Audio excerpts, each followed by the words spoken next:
அனைவருக்கும் வணக்கம். இந்த 2026 வருடத்துல ஜூலை மாதம் நம்மளோட ராசிக்கு எப்படி இருக்கு அப்படிங்கறத இப்ப நம்ம தெளிவா பார்க்கலாம். வீடியோ ஸ்டார்ட் பண்றதுக்கு முன்னாடி நீங்க நம்ம சேனலை சப்ஸ்கிரைப் பண்ணாம இருக்கீங்கன்னா மறக்காம சப்ஸ்கிரைப் பண்ணி சப்போர்ட் பண்ணுங்க. அப்படியே பக்கத்துல இருக்க பெல் சிம்பலை கிளிக் பண்ணி நோட்டிபிகேஷனும் ஆன் பண்ணிக்கோங்க. அப்பதான் நாங்க பதிவிடக்கூடிய பதிவுகள் அனைத்தும் உங்களுக்கு உடனுக்குடனே நோட்டிபிகேஷனாக கிடைக்கும்.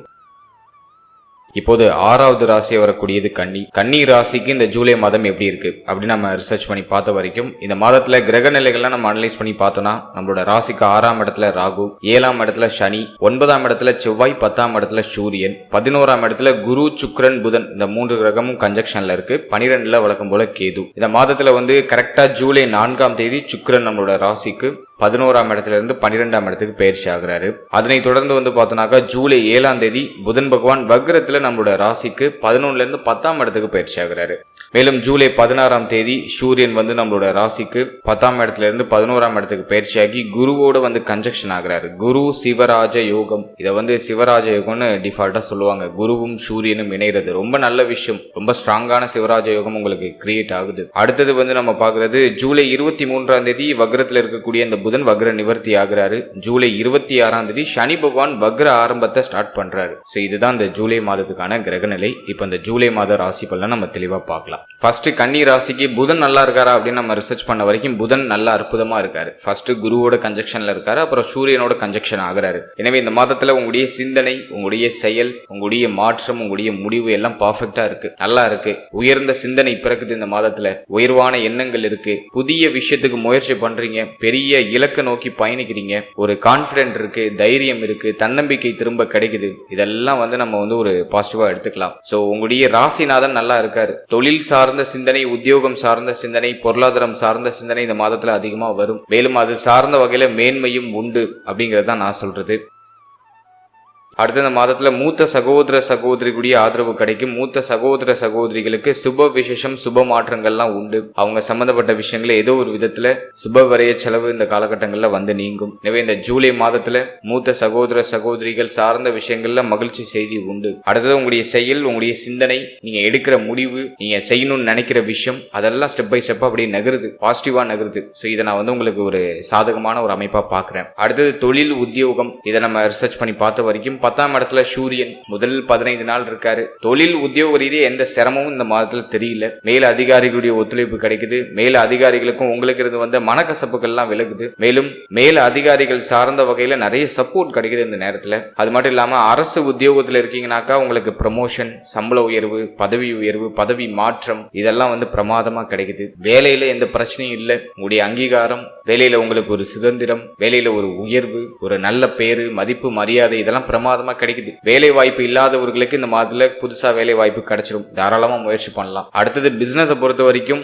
எந்த குறையும் இல்ல. இந்த மாதத்துல அஸ் யூஷுவலா உங்களுக்கு ஆல்ரெடி இருக்கிற பிசினஸ் நல்ல growth ஆகுது, நல்ல மூவ்மெண்ட் இருக்கு.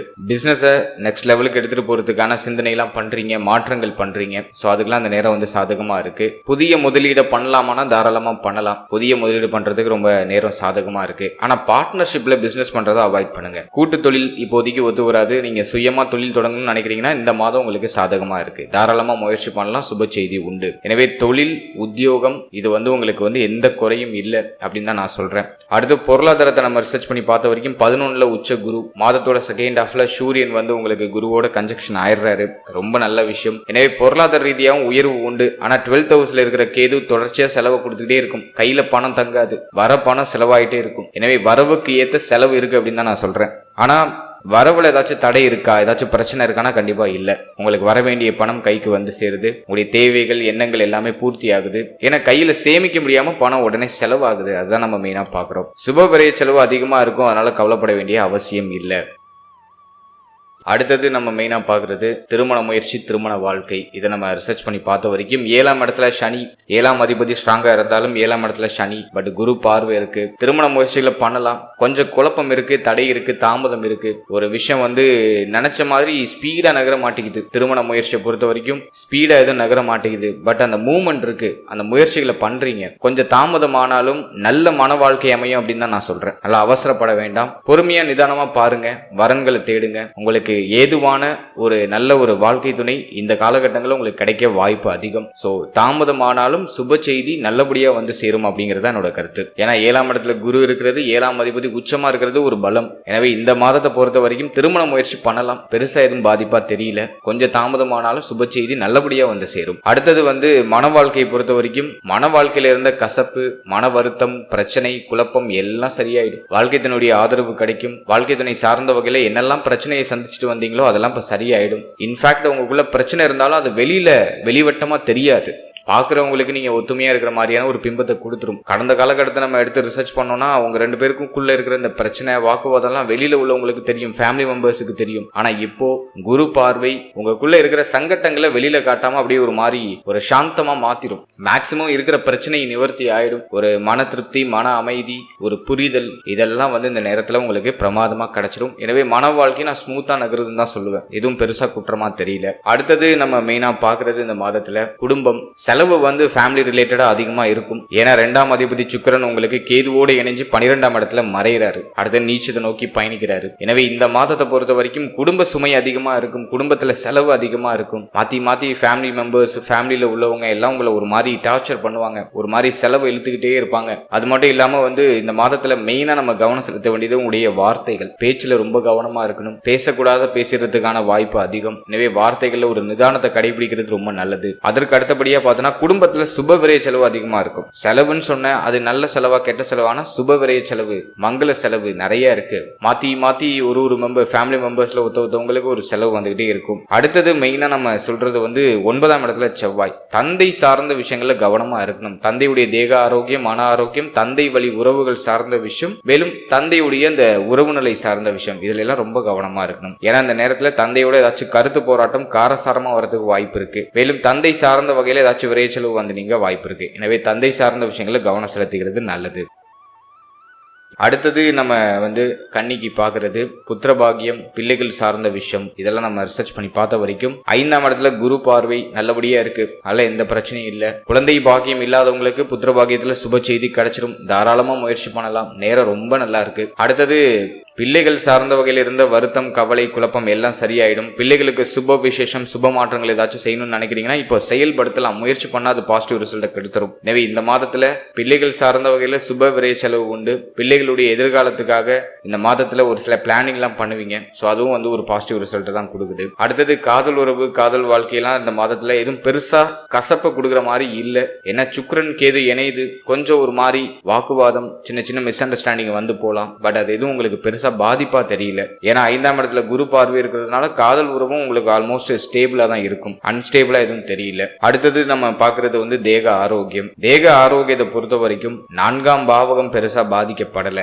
மேலும் வந்து சனி வந்து 7ல. எனவே இந்த மாதத்துல வந்து நம்ம மெயினா கவனம் செலுத்த வேண்டியது வயிறு சார்ந்த விஷயங்களை கொஞ்சம் கவனம் செலுத்திக்கிறது நல்லது. வயிறு சார்ந்த வகையில உபத்திரங்கள் இருந்தாலும் அது மெல்ல மெல்ல சரியாயிடும். அதனால கவலைப்பட வேண்டிய அவசியம் இல்லை. இருப்பினும் நேரம் கடந்து சாப்பிடுறது, நேரம் கடந்து தூங்குறது, ஓவரா திங்க் பண்றது, இதெல்லாம் கொஞ்சம் குறைச்சிக்கிட்டா கன்னிக்கு இன்னும் பெட்டரா இருக்கும் அப்படின்னு தான் நான் சொல்றேன். அடுத்தது வந்து நம்ம மெயினா பாக்குறது 6ல ராகு பகவான் இருக்கிறதுனால தேக ஆரோக்கியத்துல மேஜரா எந்த பிரச்சனையும் வராம பாதுகாத்துரும். ஹெல்த்ல என்ன பிரச்சனை வந்தாலும் அதுக்கு உடனுக்குடனே ரெமெடி கிடைச்சிடும், உடனுக்குடனே மருத்துவ சிகிச்சை கிடைச்சிடும். அதனால அந்த வகையில உங்களுக்கு வந்து ஒரு லக்கியான ஒரு டைம் பீரியட் தான் நான் சொல்லுவேன். இருப்பினும் ஓவர் திங்கிங்கை குறைச்சிக்கோங்க. நேரம் கடந்து தூங்குறது, நேரம் கடந்து சாப்பிட்றத அவாய்ட் பண்ணிட்டு நல்ல ஹெல்த்தியான ஆரோக்கியமான உணவுகளை அதிகமா இன்டேக் எடுத்துக்கிறதுக்கு முயற்சி பண்ணுங்க. அது வந்து உங்களுக்கு ஒரு பெஸ்ட் ரிசல்ட்டை கொடுக்கும். அடுத்தது 4ஆம் இடத்துல சனி பார்வை இருக்கிறதுனால மன அமைதி கொஞ்சம் கிடக்கூடிய அமைப்பு உண்டு. அதிகமா ஏதோ ஒரு விஷயத்தை நினைச்சு கவலைப்படுறீங்க, ரொம்ப ஸ்ட்ரெஸ் ஆயிக்கிறீங்க, ஒரு மாதிரி ஒரு ஏக்க ஒரு மனநிலை இருக்கு, யாரும் என்ன புரிஞ்சுக்க மாட்டாங்க அப்படிங்கிற மாதிரியான ஒரு கவலை உணர்வுகள்லாம் அந்த நேரத்துல வந்து நீங்கும். பட் இது எல்லாம் டெம்பரவரி தான். அதெல்லாம் ஓவரா உங்க மனசை போட்டு அலட்டிக்காம தியானம், யோகா, சின்ன நடைப்பயிற்சி, உடற்பயிற்சி இதெல்லாம் கொஞ்சம் நீங்க உங்க ரெகுலர் ரொட்டீன்ல ஆட் பண்ணிட்டீங்கன்னா இன்னும் பெட்டரா இருக்கும் அப்படின்னு தான் நான் சொல்றேன். அடுத்தது மெயினா பாக்குறது ஸ்டூடெண்ட்ஸ், மாணவ மாணவிகளுக்கு இந்த மாதம் எப்படி இருக்கு அப்படின்னு பார்த்தோம்னா சூரியன் புதன் இணைவு புதனாதித்ய யோகத்தை கொடுத்துட்டு அடுத்தது 11th ஹவுஸ்ல வந்து சூரியன் குரு அந்த கன்ஜக்ஷன் வந்து சிவராஜ யோகத்தை கொடுக்குது. எனவே ஸ்டூடெண்ட்ஸுக்கு எந்த பிரச்சனையும் இல்லை. கல்வியில இருக்கிற குழப்பம், வருத்தம், கவலை எல்லாம் அந்த மாதிரி சரியாயிடும். கல்வியில ஒரு தெளிவு கிடைச்சிடும். புத்தி சாதுரியத்தை பயன்படுத்தி கல்வியில மேன்மை அடைய ஆரம்பிப்பீங்க.